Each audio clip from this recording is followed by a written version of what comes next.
नमस्कार दोस्तों, stock market studies में फिर से एक बार आपको स्वागत है। तो आज यहाँ पे मैं बात करूंगा दिग्गज एक प्राइवेट बैंक के बारे में।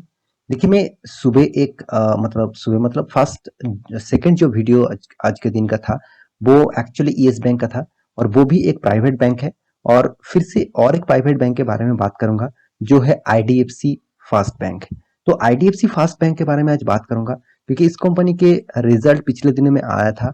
साथ ही साथ इस कंपनी का जो परफॉर्मेंस है वो किस तरीके से हुआ और फ्यूचर में किस तरीके से परफॉर्मेंस करने वाला है, तो उसके ऊपर भी यहाँ पे बात करूंगा क्योंकि बहुत सारे दोस्तों ने कमेंट किया सर क्या इस कंपनी अभी अच्छा खासा परफॉर्मेंस कर पाएंगे, क्या इसका रिजल्ट अच्छा खासा हुआ तो क्या इस कंपनी फ्यूचर के लिए इन्वेस्टमेंट किया जाए।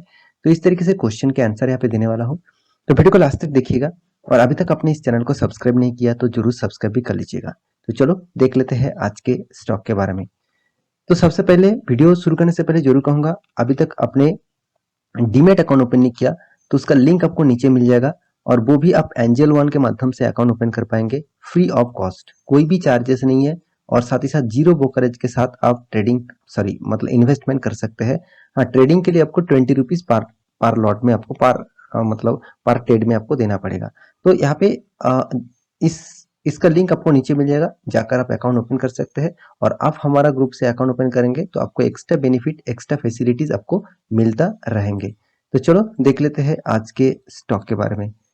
तो सबसे पहली बात मैं चार्ट पैटर्न के ऊपर जाना चाहूंगा क्योंकि चार्ट पैटर्न ही आपको बता देंगे कि इस कंपनी के ऊपर फ्यूचर किस तरीके से बनेंगे। क्योंकि देखिए पेनी स्टॉक्स है तो फिर भी देखिए येस बैंक जो है उससे मतलब देखा जाए तो बहुत बेटर पोजिशन में है। तो मतलब आईडीएफसी फास्ट बैंक जो है वो अभी फिलहाल के लिए 38.80 रुपीज है और इसका हाई हुआ था। तो यहाँ पे देख सकते हैं आज के दिन का जो चार्ट पैटर्न है वो टोटली अप टेन जैसे चार्ट पैटर्न बना और उसके बाद देखिए किस तरीके से गिरावट देखने को मिला।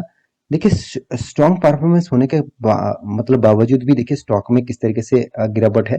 क्योंकि देखिए आज के दिन मार्केट अराउंड 1% तक गिरावट देखने को मिला था। निफ्टी सेंसेक्स में 1% तक गिरावट देखने को मिला था। तो बैंक में थोड़ा सा पॉजिटिविटी था, फिर भी देखिए बैंक भी नेगेटिविटी में आज के दिन परफॉर्मेंस किया।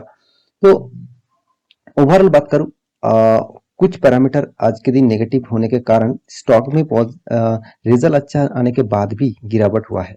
तो क्या अभी इस कंपनी के ऊपर कंटिन्यू करना चाहिए, क्या इस कंपनी के रिजल्ट किस तरीके आया वो चलो सबसे पहले आपको दिखा देता हूँ। तो यहाँ पे रिजल्ट के ऊपर आ चुका हूँ, तो रिजल्ट जो है वो टोटली लाखों में है। तो लाखों में जो रिजल्ट है वो टोटली आपको फिगर देखना है। तो फिगर आपको बारे में बात करूँ तो टोटल इनकम जो है वो करीबन करीबन 5,38,488 और इसका टोटल मतलब क्वार्टर यहाँ पे 4 का रिजल्ट और एक यहाँ पे देखिए क्वार्टर 3 का रिजल्ट एंड क्वार्टर 4 का पिछले सालों का रिजल्ट। तो ओवरऑल बात करूँ कंपनी का जो रिजल्ट का जो परफॉर्मेंस है उसके बारे में बात करूँ तो देखिए अभी अभी कंपनी इस क्वार्टर में अभी इस फिलहाल इस क्वार्टर में कंपनी ने 5,38,488 का टोटल इनकम किया। चलो ठीक है, पिछले क्वार्टर में कितना 5,19,000, पिछले साल में 4,81,000। इसका मतलब यहाँ पे कंपनी का जो परफॉर्मेंस है वो टोटली देखा जाए तो कंपनी का परफॉर्मेंस पॉजिटिव में है। पॉजिटिव मतलब उतना ज्यादा पॉजिटिव नहीं है, फिर भी देखिए पिछले क्वार्टर एंड पिछले सालों के कंपैरिजन में देखा जाए तो कंपनी का रिजल्ट पॉजिटिव में देखने को मिला। अभी कंपनी का एक्सपेंस भी देखना चाहिए, तो टोटल एक्सपेंडिचर के बारे में बात करूं तो 4,55,000। इसका मतलब कंपनी ने जो इनकम किया उससे करीबन 50% कम, 50% है अराउंड देखा जाए तो 1 लाख समथिंग टोटली एक्सपेंस कम किया। तो पिछले साल में कितना कम किया वो देख लीजिए, 4,42,000, पिछले साल में 4,18,000। इसका मतलब कंपनी के एक्सपेंस भी अच्छा खासा कंट्रोल यहाँ पे किया हुआ है। अभी देखना है कंपनी का प्रोविजन कितना कम किया। देखिए प्रोविजन एंड एनपीए ये सबसे बड़ी बिग पॉइंट्स है जो आपको बैंकिंग सेक्टर में फाइनेंस सेक्टर में देखना चाहिए। क्योंकि देखिए फाइनेंस एंड बैंकिंग सेक्टर में देखा जाए तो टोटली टोटली जितने सारे इनकम्स कंपनी करते हैं अगर उसका प्रोविजन ज्यादा हो जाता है तो कंपनी के इनकम होने के कोई फायदा नहीं, उसमें वहां से ही पैसा चला जाएगा। तो यहाँ पे देख सकते हैं कंपनी का प्रोविजन जो है, तो प्रोविजन के बारे में बात करूं तो टोटल जो प्रोविजन है वो 36,900। सॉरी एक बार दिखा देता हूँ, 36,900 जो पिछले क्वार्टर में कितना था 39,100, पिछले साल में कितना था 57,900। इसका मतलब कंपनी का प्रोविजन भी यहाँ पे अच्छा खासा कंपनी ने कम किया। जितना प्रोविजन कम होगा उतना ही कंपनी के लिए सबसे ज्यादा पॉजिटिव सिंबल माना जाता है। तो यहाँ पे प्रोविजन कंपनी के लिए बहुत बेहतरपूर्ण मतलब यहाँ पे परफॉर्मेंस किया। तो अभी देखना है कंपनी का टोटल प्रॉफिट कितना हुआ, जितने सारे टैक्सेस है उसको पे करने के बाद टोटल नेट प्रॉफिट के बारे में बात करूं तो 34,200, पिछले सालों में था 28,100, पिछले सालों में था 12,700। इसका मतलब कंपनी का प्रोविजन भी देखा जाए तो यहाँ पे अच्छा खासा देखने को मिला। सॉरी कंपनी का प्रॉफिट भी यहाँ पे अच्छा खासा ग्रोथ देखने को मिला। 34,000 जो पिछले क्वार्टर में था 28,000, पिछले सालों में था 12,000। इसका मतलब कंपनी का प्रॉफिट अर्निंग रेशियो भी यहाँ पे कंपनी ने अच्छा खासा कंपनी ने मेंटेन किया। तो यही चीज मैं आपको बोलना चाहता था कि कंपनी का प्रॉफिट अर्निंग रेशियो जितना भी ज्यादा हो, अगर प्रोविजन एंड एनपीए कम नहीं हुआ तो कंपनी का प्रॉफिट मार्जिन वहां से निकल जाएंगे। तो कंपनी का एनपीए के बारे में बात करूं तो नॉन परफॉर्मिंग एसेट के बारे में बात करूं तो परसेंटेज के हिसाब से देखा जाए तो टोटल जो एनपीए का जो रेशियोज है आप देखेंगे, देखिए एनपीए यहाँ पे देखा जाए तो एनुअली ग्रॉस एनपीए और एनुअली नेट एनपीए। तो मैं डायरेक्ट आपको परसेंटेज के हिसाब से दिखा देता हूँ। तो एनपीए का जो यहाँ पे नेट जो परसेंटेज हिसाब का एनपीए है आप देखा जाए तो 1.53%, जो पिछले क्वार्टर में था 1.74%, पिछले सालों में था 1.86%। इसका मतलब कंपनी ने एनपीए को भी कंट्रोल किया और प्रोविजन को भी कंट्रोल किया। तो एक बहुत पॉजिटिव रिजल्ट यहाँ पे जरूर कहूंगा, क्योंकि देखिए इस तरीके से रिजल्ट देखना ही सबसे इंपॉर्टेंट होता है, क्योंकि इस तरीके से रिजल्ट ऑब्वियसली पॉजिटिव में आपको देखने को मिलता है। तो मेरे हिसाब से रिजल्ट का जो परफॉर्मेंस है वो शानदार यहाँ पे देखने को मिला। और एक चीज मुझे बैंकिंग सेक्टर में हमेशा देखना होता है वो है कंपनी का retail banking. Company retail banking से किस तरीके से पैसा अर्निंग किया। देखिए रिटेल बैंकिंग से अगर पैसा नहीं आते हैं तो कंपनी बिजनेस कर नहीं कर पाएंगे। देखिए कंपनी के हाथ में जितना भी फंड रहे, अगर उसको मतलब पैसे नहीं आ रहा है तो वो कंपनी दूसरे को लोन कहाँ से देंगे। तो आपको ये चीज भी देखना चाहिए। तो रिटेल बैंकिंग के हिसाब से देखा जाए तो कंपनी का टोटल टोटल जो यहाँ पे रिटेल बैंकिंग से कंपनी का पैसा आया करीबन करीबन 4,89,899, मतलब 889। तो चलो 4,89,000 पिछले क्वार्टर में कितना था 4,63,000, और पिछले साल में कितना था 4,19,000। मतलब रिटेल बैंकिंग से भी देखा जाए तो कंपनी का रेशियोज ग्रोथ हुआ है। तो हर पैरामीटर यहाँ पे इस क्वार्टर में कंपनी का प्रॉफिट रेशियो देखने को मिला। तो फिर भी देखिए स्टॉक में आज के दिन स्टॉक जब ओपन मार्केट जब ओपन हुआ तो स्टॉक में एक तेजी देखने को मिला। उसके बाद देखिए किस तरीके से धीरे धीरे शार्प फॉलिंग यहाँ पे आया हुआ है। तो क्या अभी इस कंपनी के ऊपर बना रहना चाहिए?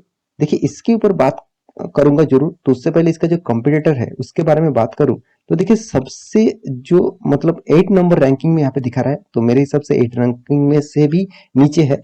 तो यहाँ पे कंपनी जितने सारे प्राइवेट बैंक है उनमें से कंपनी देखिए जितने सारे बैंक्स है उसका जो डेप्थ ऑफ इक्विटी है उसके हिसाब से कैलकुलेट करूं तो सबसे सबसे ज्यादा जो डेप्थ है वो है एक्सिस बैंक के पास 8.30% का। मगर उसके बाद जो जिसके पास डेप्थ है 7.50 का, वो भी आप डेप्थ देख सकते हैं। अराउंड आप ओवरऑल बात करूं इसका जो डेप्थ है वो 7.50% का टोटल जो डेप्थ है वो। तो डेप्थ ऑफ इक्विटी जो है वो इसका भी ज्यादा देखने को मिला, क्योंकि देखिए आईडीएफसी फर्स्ट बैंक के अराउंड देखा जाए 7.50% का डेप्थ है। तो क्या इस कंपनी खराब हो चुके हैं? बिल्कुल नहीं। कंपनी का देखिए रिजल्ट भी कंपनी अच्छा खासा अभी फिलहाल के लिए कर रहे हैं, मगर पहले तो कंपनी लॉस करते थे। तो कंपनी लॉस से जो कंपनी अभी धीरे धीरे करके प्रॉफिट रेशियो में आ रहा है।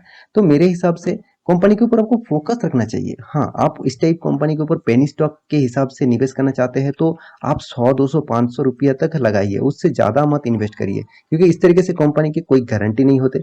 कभी भी स्टॉक गिरावट हो सकते हैं, कभी भी कंपनी का सिचुएशन अलग हो सकते हैं। तो मेरे हिसाब से इस कंपनी के ऊपर आपका निवेश करने का अंदाजा सही है। मतलब सही मतलब ज्यादा निवेश करना चाहते हैं तो मैं जरूर कहूंगा थोड़ा सा रिस्की गेम आप खेल रहे हैं। तो आप रिस्की गेम खेलना चाहते हैं तो ठीक है, मगर पैसा डूबने के बाद आप कहेंगे कि स्टॉक मार्केट खराब है, मगर आपका डिसीजन खराब था तो इसलिए आप खराब स्टॉक में एंटर कर चुके थे। क्योंकि आपको प्राइवेट बैंक स्टॉक में इन्वेस्ट करना ही है तो आपके लिए आईसीआईसीआई बैंक है, एचडीएफसी बैंक है, कोटक बैंक है। तो इस तरीके से बैंकिंग के ऊपर आप फॉलो रखिए। और आप एयू बैंक के ऊपर भी फॉलो रख सकते हैं, एयू स्मॉल फाइनेंस बैंक के ऊपर भी फॉलो रख सकते हैं, वो भी कंपनी शानदार परफॉर्मेंस कर रहा है। क्योंकि देखिए ये जो बैंक है इसके ऊपर इन्वेस्टर के जो फोकस है आप देख सकते हैं, पब्लिक सबसे ज़्यादा इन्वेस्टमेंट यहाँ पे करके रखा है। आप देखेंगे तो डीआईएस, एफआईएस माल तो उठा के रखा, मतलब उतना ज़्यादा यहाँ पे इन्वेस्टमेंट उनका पास यहाँ पे नहीं है। तो मेरे कहने का मतलब है स्टॉक में कोई बुराई नहीं है, स्टॉक का जो परफॉर्मेंस है वो अभी फिलहाल के लिए उतना खास नहीं है। तो मैं जरूर कहूंगा स्टॉक के ऊपर निवेश करके रखे तो आप थोड़ा सा रिक्सी गेम जरूर खेल रहे हैं, तो आपके रिस्क के हिसाब से इस कंपनी के ऊपर बने रहिए, क्योंकि कंपनी अभी तक नेगेटिव पॉइंट में ही है जब से कंपनी स्टार्ट हुआ था। तो आशा करता हूँ सारी जानकारी आपको मिल चुका है। मेरे वीडियो अच्छा लगे तो लाइक करना, दोस्तों के साथ शेयर करना, चैनल को सब्सक्राइब भी करना। मिलते हैं नया स्टॉक लेके, तब तक के लिए ऐसे रहिए, अपने ख्याल रखिए, बाय बाय।